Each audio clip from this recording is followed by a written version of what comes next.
Captain Alina Marlowe stood on the command deck of the human cruiser Valor, staring into the endless dark. The stars ahead were vanishing one by one, swallowed by an approaching wall of metal. The alien armada was impossibly vast.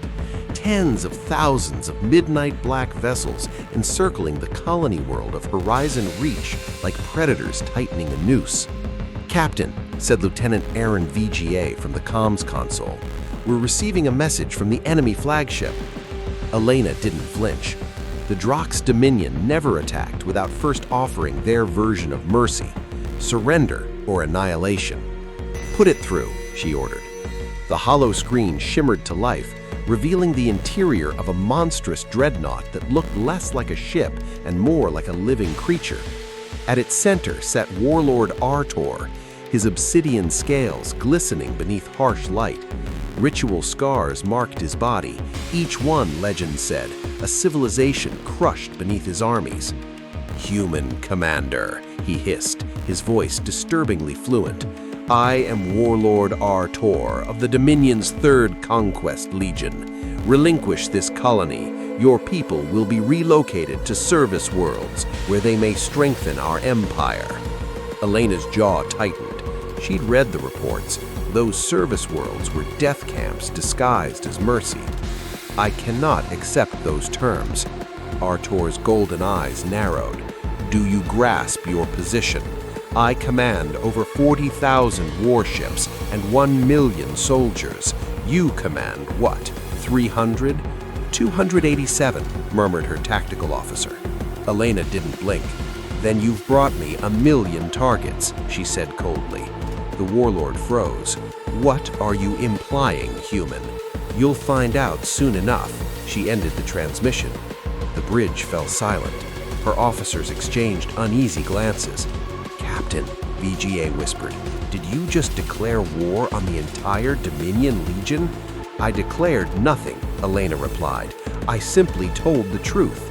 "Commander Hale, begin Operation Iron Trap." Across the system, hidden platforms activated. Cloaked artillery in the asteroid belt hummed to life. Moon-based mass drivers locked in. Civilian transports had already fled Ago. Within the hour, the Dominion fleet advanced, confident and vast. To them, the human defense appeared in shambles, ships scattering in all directions like panicked insects fleeing the light. But the chaos was a lie. Every Terran vessel followed a meticulously plotted course, each maneuver part of a grander design. Admiral Rhys Solis had spent months preparing this system-wide illusion. The Drox believed they were hunting a broken enemy. In truth, they were walking into the largest ambush in human history. "Phase 1 complete," Commander Hale reported.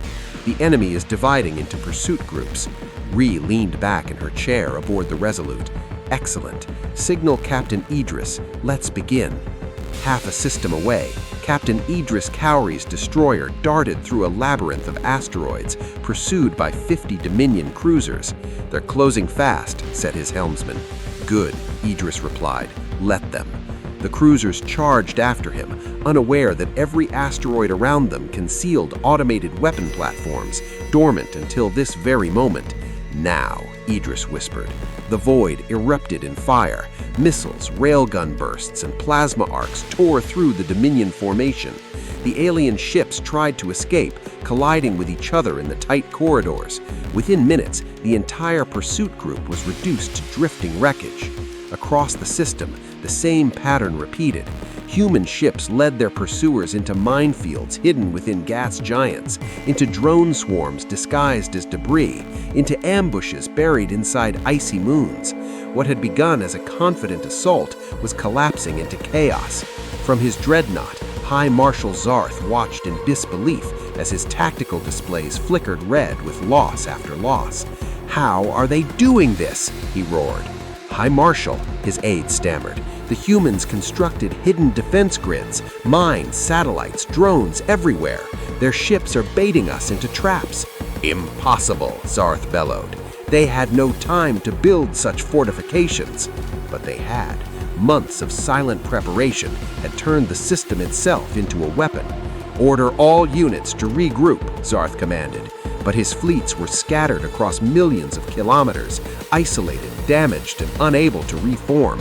On the Resolute, Rhys Solis watched the Dominion formation unravel. "Phase 2 complete," she said. "How many enemy ships destroyed?" "Over 15,000, Hale answered. Rhys smiled faintly. "Then it's time for Phase 3.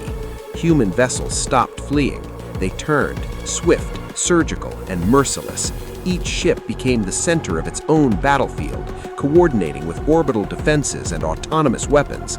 The Dominion's war machine, designed for brute force, now faced 1,000 localized ambushes." Marshal Zarth's voice cracked with fury. "This isn't war, it's chaos." "Exactly," his lieutenant whispered when the smoke cleared. The invincible armada was crippled. Out of 40,000, fewer than 20,000 remained. The humans had lost fewer than 100. But the battle was not over.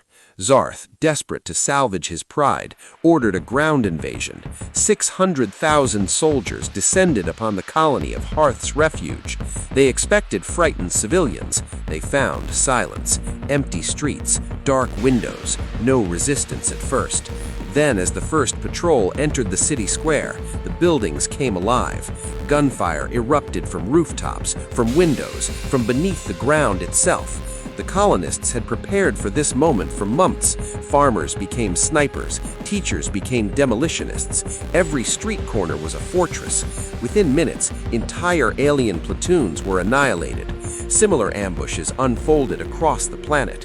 Factories were traps, warehouses disguised bunkers. Colonists struck fast, then vanished into tunnels and ruins. The invaders' numbers meant nothing in the maze of human terrain. "High Marshal," a ground commander reported, "these are not civilians. They fight like soldiers." "They're not soldiers," came the calm voice of Captain Lyra Vale over an open broadcast. "They're families defending their home. You brought 600,000 troops to take this world. We have 50,000 defenders, and every one of them is worth 10 of yours." Within 12 hours, a once mighty Dominion ground army was collapsing. Out of 600,000, less than 200,000 survived. On the broken bridge of his flagship, Commander Raylick stared at casualty reports with hollow eyes. His fleet was gone. His army was dying. "Report," he muttered. 420,000 dead, the rest surrendering or retreating." Raylick exhaled slowly. The realization was unbearable.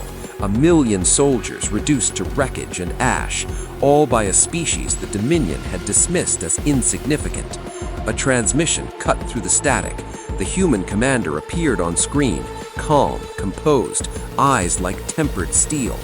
"Commander Raylick," she said, "I believe it's time to end this." He swallowed. "Your terms: total withdrawal from this system, disarm and leave. We'll escort you to the edge of human space. No tribute, no punishment, just one condition. You deliver a message to your Dominion. Humanity is not to be attacked again. If you ignore that warning, remember what happened to your 1,000,000 soldiers." Raylick nodded slowly. "Understood." 2 days later, aboard the human flagship Resolute, the remnants of the Dominion officers signed the surrender. Commodore Alina Ray accepted it with quiet authority. As the aliens laid down their weapons, she spoke evenly. "This was not a triumph of power over power," she said. "It was a triumph of strategy over doctrine.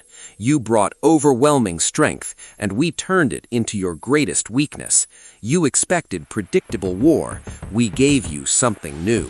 High Marshal Draxon, humbled, asked quietly, "And when we adapt to your methods?" Ree allowed a small smile.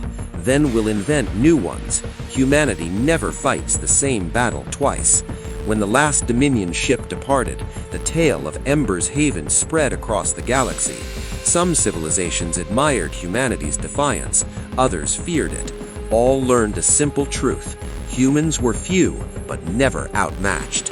Years later, scholars would mark the Battle of Ember's Haven as the moment humanity ascended, not through conquest, but through understanding. Because when faced with extinction, they proved that intelligence, unity, and will could outfight any empire. And in the end, the final line of Commodore Ray's report became immortal across human space. High Marshal Draxon marched toward Ember's Haven with an army of 1,000,000. We taught him that in war, numbers matter far less than knowing how to use them.